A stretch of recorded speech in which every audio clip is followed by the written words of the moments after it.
This is the Doomtombpodcast, the podcast for all things stoner, doom, and sludge, and today, a little bit of occult rock and psychedelic rock.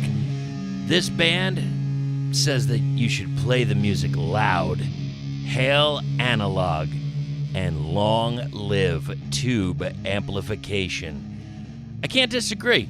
Let's hear the interview right now.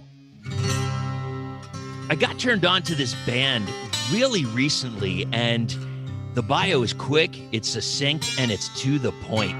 These are some sonic souls from Calgary, Alberta. And I'm with one of the members right now. Sir, could you please introduce yourself and the name of the band? My name is Tremayne Wahlberg. Our band is called Hexerei. And Hexerei is pretty much inspired by magic and esotericism, paganism, and I guess Gnostic spirituality. Yeah, I guess like the traditional definition would be like witchcraft, right? Yeah, actually, in archaic English, it means just that. And actually in German, I think, too. Yeah, exactly. Now, I want to get into some of that stuff a little bit later, but right now, I just want to get right into the album. Is that cool? Yeah, definitely, man. So we start out with this first track, and I hope I'm pronouncing it right, Taciturn? Yep. Yeah, that's right. So that means kind of like reluctant to join conversation, dour, stern, silent in expression and manner. Now, when I first started listening to this, the first part of the song, you get this nice warm-up, and it's inviting you into the sound, really bringing the listener in, and then we get this swirling effects, maybe a little wah here and there, and it's like a great opener to a live performance. Then you get this slam into this like ultra hooky riff with a distorted vocal. You got me hooked as soon as that big riff came in. What can you tell me about that track? Well, thank you so much for those awesome compliments. I mean, the song lyrics, I suppose, themselves are about the art of bellomancy, which is the act of divination through the flight of arrows. Oh my God, we're going down a hole. Okay, but could you please explain some of those very long words for me? Okay, yeah. So basically, yeah, bellomancy was practiced by like the ancient Greeks, Babylonians, Arabs, and Scythians. Okay. Yeah, and Taciturn is pretty much an attempt to describe like the divining moments, so to speak, that one might have experienced in ancient society when attempting to do this. Interesting. Now, for this music, I know we have some, like we said, there's some witchcraft involved or something of that sort. Does that come into the recording process at all? Actually, it does. For example, Genetrix, the second song, which is actually not a song but a track. It was originally a poem that I wrote in 2018. Really? And I wanted to include it on the record for the longest time, and I got around to it at the witching hour, actually at like 3 in the morning on a windy evening. And I ran cabling into my bedroom window from the studio to capture the sounds of the storm, because I knew that was the right time to cut that track, and I think that it came out pretty good. Oh, absolutely. I want to get to that in just a minute, but for the first track, what can you tell me about the creation of it? Well, basically, I wrote it in 2017, late 2017. Right. And it was kind of revised a lot, but I basically, I kind of wanted it to sound, like you said, like it was kind of inviting people in, and that was the basis for the riff at the beginning, to have sort of like Hexerei live from the center of the earth or something, right? With like some kind of magma bursting around us or something. That was kind of the idea. And yeah, it's a pretty psychedelic riff. and I suppose that it's I don't really know what to say about it, but it's pretty much like I said, inspired by Velomancy. So and, how long the were you of arrows and stuff? How long were you holding out on that riff? A long while. I think I was playing it years and years ago, like almost 10 years ago. I'm that kind of person that when I write a song, it can take either 5 minutes or 5 years. Yeah, right. And so that's kind of the type of songwriter that I am. I'm a little bit of like a perfectionist, and even though it's not like an incredibly complex riff, it's still heavy and meaningful. Absolutely. And it sticks. So it's in that way, I think, a good opener. Absolutely. It's what hooked me in. No pun intended. But okay, so let's go to this next track. Am I pronounced is Genetrix? Well, actually, I think it might be pronounced Genetrix. Okay. My friend studies ecclesiastical Latin in university, and after I recorded this, she listened to it and she said, "Yeah, I think you may have pronounced the words incorrectly." Okay, well, they're my pronunciation, so there. Yeah, exactly, and that's the point, right? It's all for fun, so. Yeah. Now, this is like it's a poem, as you're saying, a little bit of poetry, like a narrative. To me, it keeps the mood in place, and maybe even discussing a little bit of like out of body experience. I'm not quite sure. What can you tell me about, like, where were you? I know you said there was a storm and etc. But what was the impetus for creating this type of poetry? I think that this particular one, I was in love with this woman at the time that I wrote that poem, and that was kind of it was kind of tying together the universe with human beings and how we're interconnected by energy. And I think that was sort of the major driving force behind the poem. Right. And I was listening to a lot of like Coven at the time. Yeah, I feel like I hear a bit of that in your style. Yeah, they're definitely one of my largest influences. I mean, I wrote and arranged all the songs, and so yeah, you can definitely hear it, and I admit that. And their music, I think, is timeless, and so it's kind of something interesting to write about when you take some new archaic themes, so to speak, and Absolutely. give them new life. And that's exactly what you're doing. I mean, look, there's only so many bars, so many chords you can play. We get this. And, I know some people say, imitation, sincerest form of flattery, but, I can feel the sense of the time. Like, you could have been putting this material out at the same time that Coven did, but it doesn't necessarily make it a copy. Do you know what I mean? Well, yeah, actually, I definitely do. I mean, there was a lot of thought put into everything. And even this, like, will come later on when we're chatting, probably, but honestly, like, there's so many people I've played with in bands, and, sometimes the riffs are pretty much the same. Yeah. And I tried to make riffs that are not the same as other bands' riffs. Well, you make them hooky as hell. I'll tell you that. To the genre. Yeah, they're big hooky, and it takes you on a journey, man. And I'm one of the biggest fans of that. Anytime that I could, we're at this time where, of course, digital is still happening, and vinyl is making a comeback, but I still like listening to a full side, like having a band like yourself that I feel like the songs flow one to another. It makes it a cohesive unit, so it's not like, oh, we just got this track. No, we got this whole album. You're going to have to take out about a half hour of your day just to listen to it all, because you don't want to stop. Oh yeah, that's the way it was intended, for sure. And the reasoning being is Like I believe that music albums are a work of art, and when they are put out there, yes, there are going to always be tracks that everyone wants to listen to because they enjoy them the most. But I feel like that true experience to sit down and lie down with headphones and listen on hi-fi stereophonic recordings is like one of the most incredible experiences that you can achieve without drugs.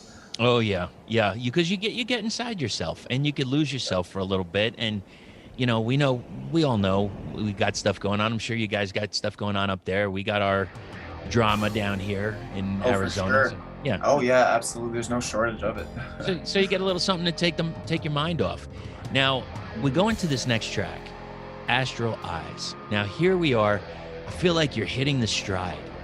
It's almost like you're hitting a stride with the warmth of the occult.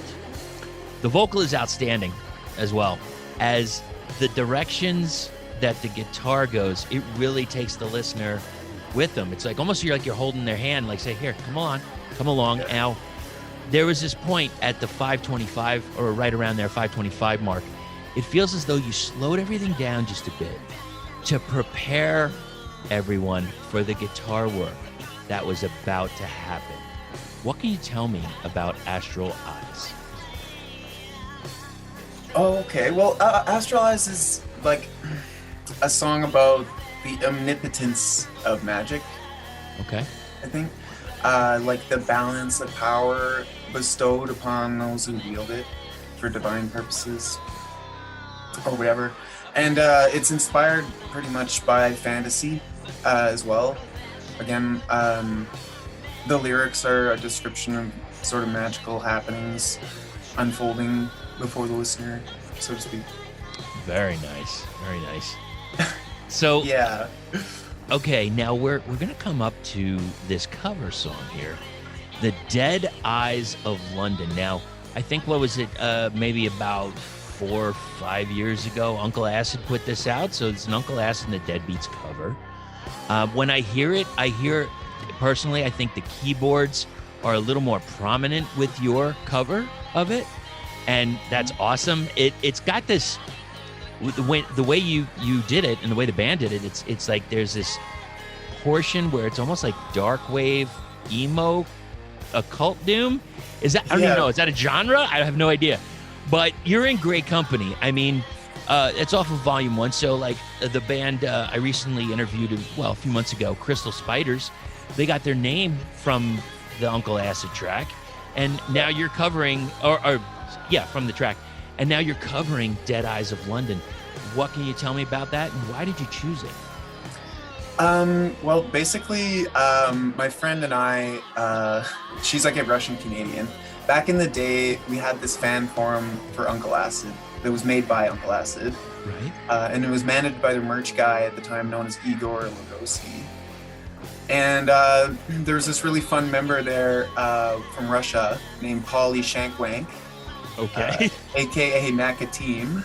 Oh, right. And he actually printed a bunch of Russian Acid Coven merch and stuff, and I have all of it. And my friend Anatoly, the Russian Canadian, who did the album art actually for the EP, the illustration, she thought, it would be a great juxtaposition culturally and musically to do like a sludgy Russian language cover of an English occult rock tune. Like if London were transformed into a psychedelic Chernobyl and Jack the Ripper changed his name to Yakov. That is awesome. And you said that the guy's last name was Lugosi, right? Yeah, and that's oddly familiar. Well, it's oddly familiar because the movie Dead Eyes of London, I think next month it celebrates its 50th anniversary as a remake, but from 61. It was done in 39, and I think Bela Lugosi was one of the actors in it. So that's just such a strange thing. And for people that don't know Dead Eyes of London, it's where like a series of murders of wealthy men leads to an investigation of a group of blind men with a mysterious leader. So I don't know if you have you seen it yet? I have, actually, and I'm a huge Uncle Acid geek. Their 60s pop rock on Bloody Murder with the heavy psych influences and stuff trickles down, and we see that with so many bands from like the 60s in our day. And it really works. I mean, the directing is very interesting. They had like kind of like, I don't know what the term is, like slashing cuts or whatever, almost like, I don't know how to describe it really, but they had a really good score as well. So incredible material. So, okay, so that's the tracks. Now, it's an EP. So what's going on now? What's the goal? Where are we at? So the band originally started in like early 2018. Okay. But yeah, now we've gotten to this point, and the plan is to record a full-length album. Sure. Hopefully going to be tracking in this summer. The album's written, just needs to be recorded. Okay. Maybe add a couple parts or something. But yeah, I mean, I can tell you about how the band was incepted if you want. I would love to. Tell me. Yeah, please. So I was originally like dating the first bass player, which ended poorly, as expected. And we tried several drummers and played like one show in the spring of 2019 as a trio, and then we dissolved again into materialless obscurity. And I tried for the better part of like a year to form like a new lineup, to no avail. But during that time, I met our drummer, Euclid Lowry, and we started jamming at the studio, which I'm in right now. And at that time in like late summer in 2019, I met Patrice Lacroix and P-Boy Santanas. And those are two friends who are in Calgary working on like a working holiday from France and Spain, actually. And I met them in the AV industry. And they loved the tunes, and they were looking for a group, so we formed the band and managed to cut the EP right around the time that COVID hit. Right. Sadly, those two had to actually go back to their home countries due to COVID. Right. And so now, my buddy Aiden has taken over on the guitar from a band called Flashback, which is another great Calgary heavy band. I definitely recommend that you guys all listen to that band, because I actually met him through trying out for them. And then when I told Aiden, I got this band, he's like, well, fuck, we better just like make this band. So now we're making time for this. And what style does Flashback have? I would say that they're like desert rock, like hard heavy metal. Oh, great. I'll have to check them out. They're kind of thrashier at times, too, which is kind of sick. And yeah, playing with them was so much fun. I was practicing their tunes on like an acoustic 370 through a 301 cab. It was so heavy as shit. Yeah, what's up, big dogs? This is Mucho Drums here to tell you a little bit about my new company, Mucho Printing. Now, I played in multiple bands for several years, and I know how important it is to leave your mark after any show. Even before hitting that first note, you want the crowd to know who you are and remember who's responsible for the sore necks the next morning. Presentation is an important factor in any band's mission to the top, and that's where we come in. Fully printed backdrops, removable bass drum covers, mesh cab covers, flags. These are just a few products that we can offer to you. We're based out of Los Angeles, California, and can ship anywhere in the United States. More importantly, our goal is to help promote bands off the stage as well. With every order, we'll post pictures of the prints, along with info about the band and any other advertisements you'd like us to include. Please check us out on Instagram and Facebook by searching Mucho Printing. Send us a message for any details. Hope all of you are staying safe, strong, and powerful out there. And remember, you win some, you lose some, but nothing beats getting some. Cheers, my friends. Well, hey there, Tommy. What's with the long face? I don't know why I feel the way I do. I'm just not happy, Doc. Like, I don't feel right. Oh, I think you have anxiety, Tommy. You know, I know exactly what you need. I'm gonna go ahead and write you a prescription for a record player and some sweet new records at Glory or Death Records. That'll get you back on your feet again, and right as rain in no time. Glory or Death has all the best bands: Moss Generator, Red Wizard, Love Gang, Red Witch Johnny. They'll get you feeling peachy keen again. They even have an insane double album tribute to Thin Lizzy featuring High on Fire, Mothership, Duel, Worshipper, and tons more. Wowee! Oh, that sure is keen. Side effects may include extreme giddiness, bloodshot eyes, random cravings, forgetfulness, bleeding of the ears, confusion, nausea, constipation, diarrhea, depression, anxiety, alcoholism, ulcers, or death.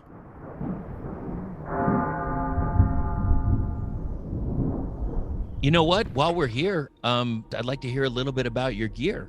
Oh yeah. Well, that's pretty much it. I mean, for gear, like we've got basically I live with this old hippie named Franco. He's like a Scottish-born Australian, Right?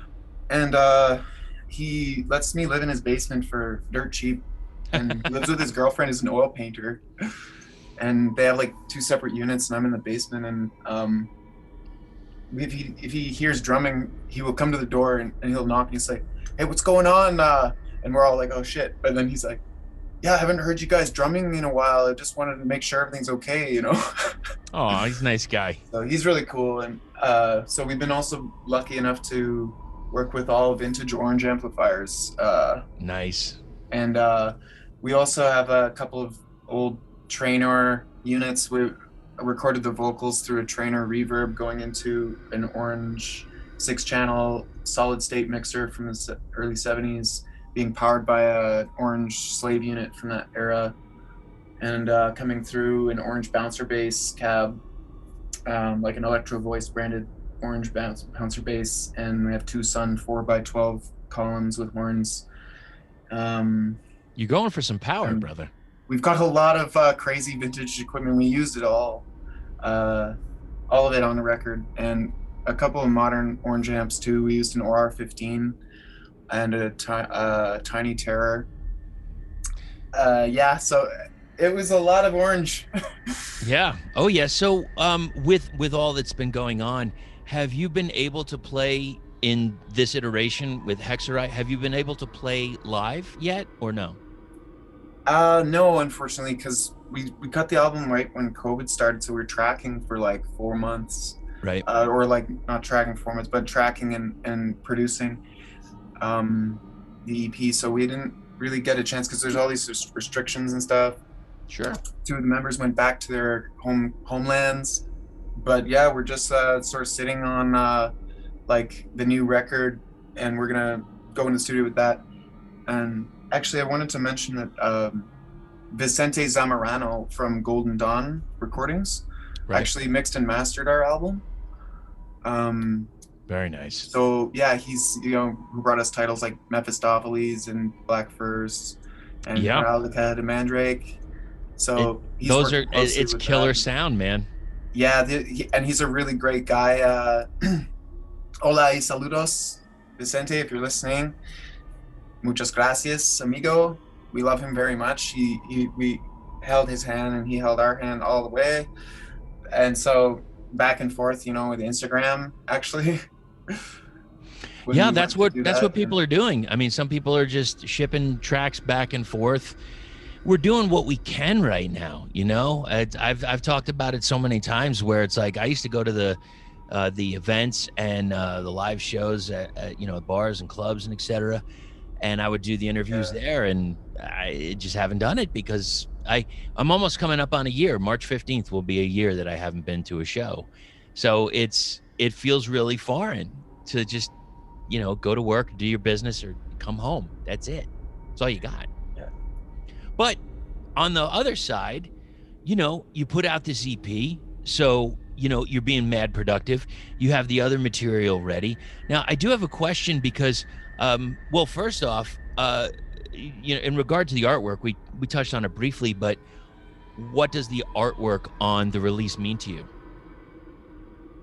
So the artwork is it's like basically an image of a pagan with a quiver and arrows and a bow, right? And it's supposed to be on another planet. That's what Anatoly said. Okay. And she Like a mushroom planet. Yeah, basically. When I asked her to do the artwork, she knew exactly what to do. Right. She knows me very well, and I knew that she was the perfect person to ask. She's a very talented young lady, so we were lucky enough to have her do that and also perform on the record. And in my opinion, that song is actually like a banger in terms of tunes on the album. So we were really lucky with that. But anyways, she did a great job with taking the concept of the album and putting it into imagery. And so we're lucky to have her. So do you know how you can reach out to her? Maybe somebody else wants her artwork. Is she on social media? Yeah, she is on social media, and her Instagram handle is Madman of Encino. Okay.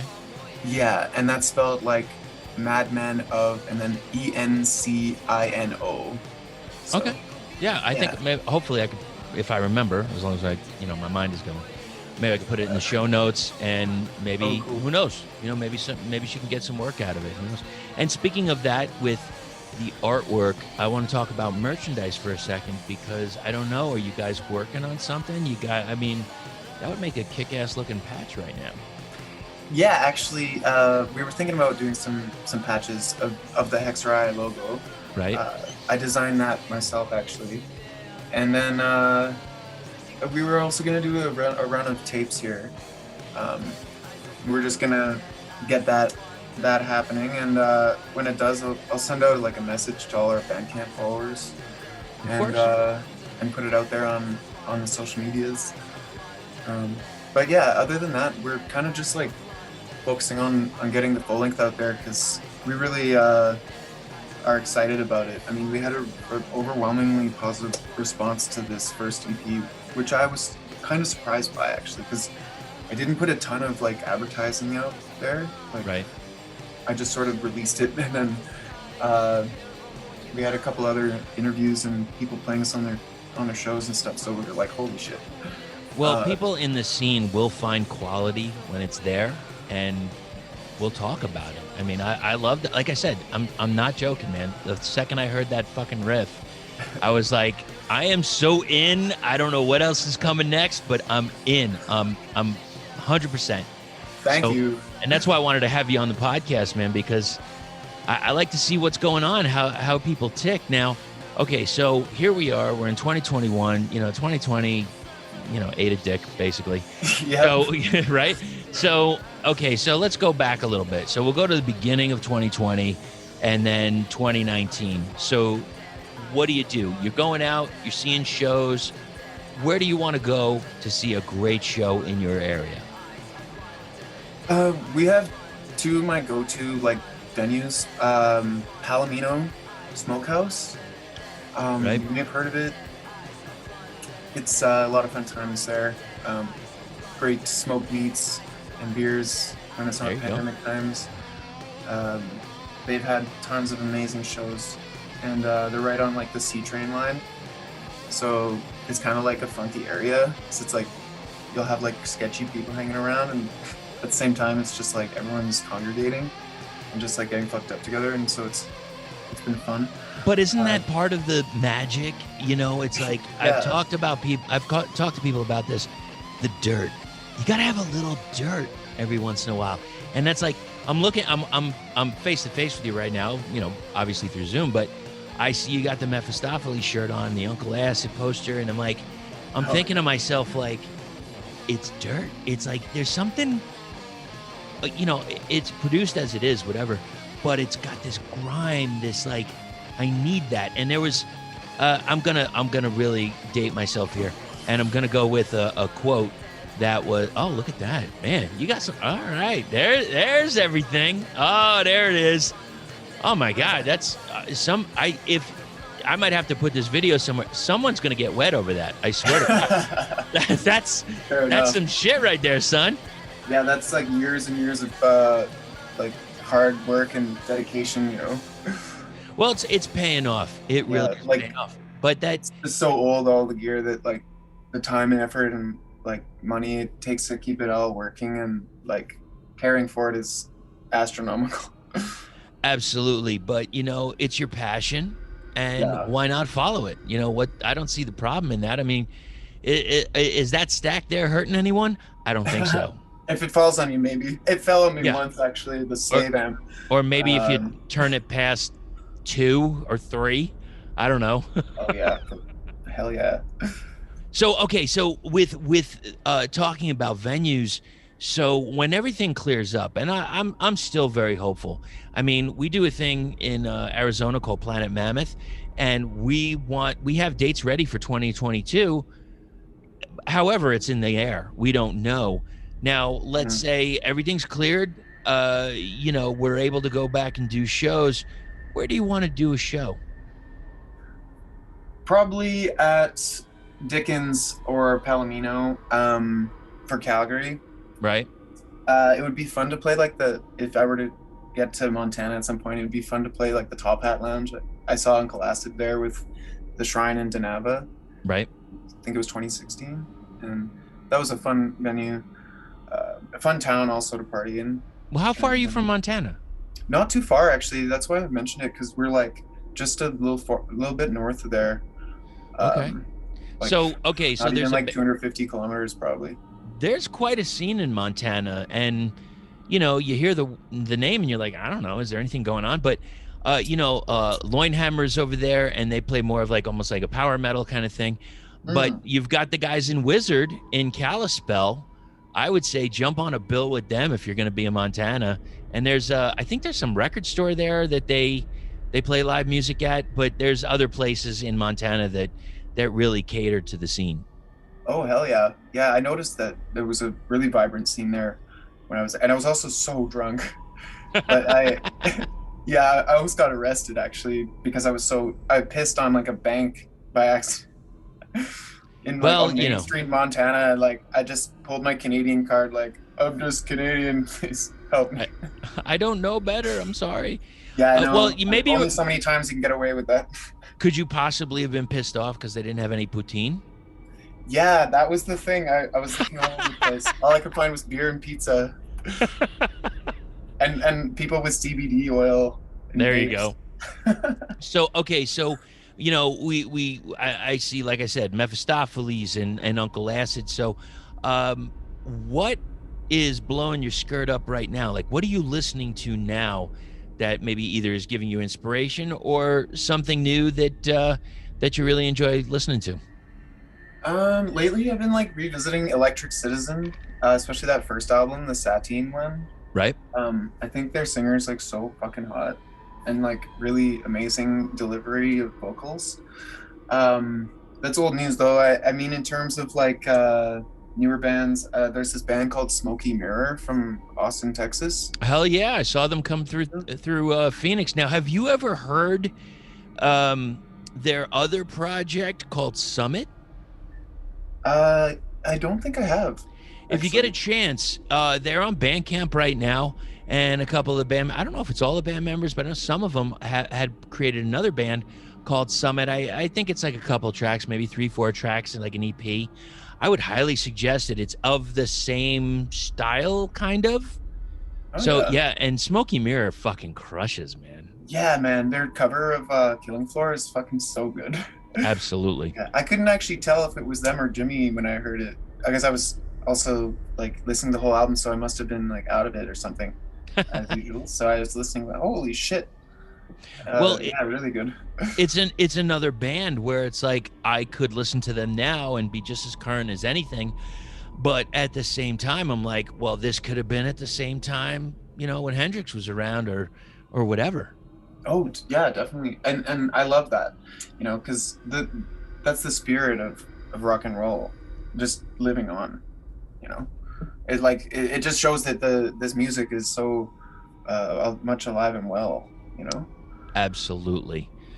All right, brother. Well, I want to thank you so much for joining me here on the podcast. And one of the most important things is for social media, and we need some follows here. We need people to follow you on every possible platform. So how can everyone reach out to you on social media? Thank you very much, actually, for having us the opportunity as well. If you want to reach us on social media, we're facebook.com/Hexerei Doom. And if you want to find us on Insta, we're at Hexerei 1969. And at the moment, that's pretty much all we've got other than Bandcamp.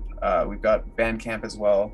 And the address for that would be bandcamp.com/Hexerei 1969. And that will be a link in the show notes.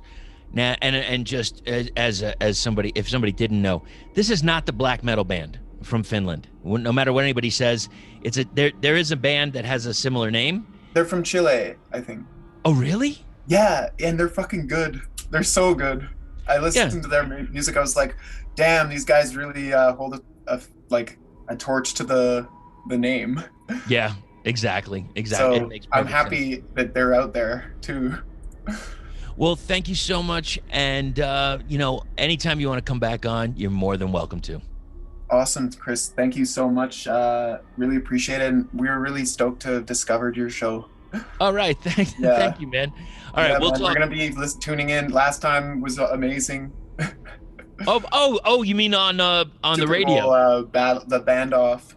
Oh, yeah. It's so weird. Like, okay, so I did this kind of battle of the bands within each band, but the reason I did that was I get it. I understand. The majority of the world is watching the Super Bowl. So, I got this little piddly thing over here. And, I actually got quite a few listeners that day. And, maybe that's a thing I'll do down the line. But it was fun as hell. And I still got to watch some of the Super Bowl. So that was awesome as well. Yeah, that's pretty sweet. Be a good thing to watch with that playing out over top of it, too. I always say that. Brutal. I'm like, turn the TV volume down and just crank this shit up. Because and I'm sure eventually there's going to be an athlete that's going to be in time with the song. Eventually. Yeah, you can just crush. All right, brother. Thanks a lot. I'll talk to you soon. For sure, buddy. Take care. Let's hear one of the tracks off of the Hexerei EP. This is the first track. It's called Taciturn.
right, so we were talking, and as we were talking, I saw that you had this this pipe.